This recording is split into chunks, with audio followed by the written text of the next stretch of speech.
Listen, Danny Nahas and I, one more time tonight. Lots of folks, sponsors are going to be helping them. Too many to mention, but the Beaver Area Chamber, they do a great job. But I wanted to talk to you one more because I love the automobile industry. And I've said this many times, it's the only thing that understands the global economy. United Auto Workers, and of course many of these automobiles now being made back in our country. But I love every brand from all over the world. Why? Because they figured it out, how to put all that money into one pot and make it really pay dividends for everyone else throughout the world.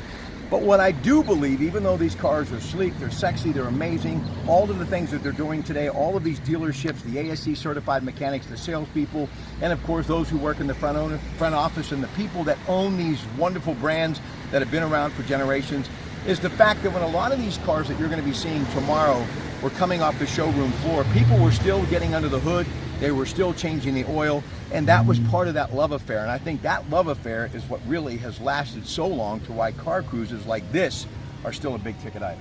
Oh yeah, and I think what people want to see is the stuff that they grew up with, the stuff their grandparents had, their parents had when they were kids, places you got to go, drive-ins, stuff like that. Remember, hey, I had this car, I went to my first drive-in movie in this car. So, you know, I think it brings back the nostalgia with everybody. And I think that's why people enjoy these car cruises. Even if they don't own a car, they can come here and see stuff and appreciate it. Yeah, man, and you can kick the tires, take a look, and I got to tell you, you'll never see a better selection of automobiles. Tell everybody about when it starts and what's going to be happening, along with the Jaggers.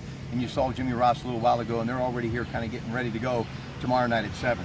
The Jaggers will be starting to play at 7 o'clock tomorrow night. The streets will be closed to Beaver at 11, so we'll be able to turn the cars around and get the traffic flowing. There will just be cruise cars coming through Beaver from 11 o'clock until 8 o'clock. So if you don't have something to do tomorrow, this is a great place to come. There's plenty of good restaurants, things to do in Beaver, places to see. It's probably one of the nicest little towns in the country. So I think a lot of people enjoy that. A lot of people don't live in the area will call me and they'll say, hey, this place reminds me of the idyllic situation of a town when we were kids growing up. They call it Mayberry. I mean, it's got a lot of nicknames. So it does, folks. It's like American graffiti coming to life. I get it. All right, that's enough. Hey, by the way, you have any air conditioners for sale up the street? Yeah, it's a little warm out here. Folks, have a great night from your Pat Pack, and we'll talk to you tomorrow. Good night.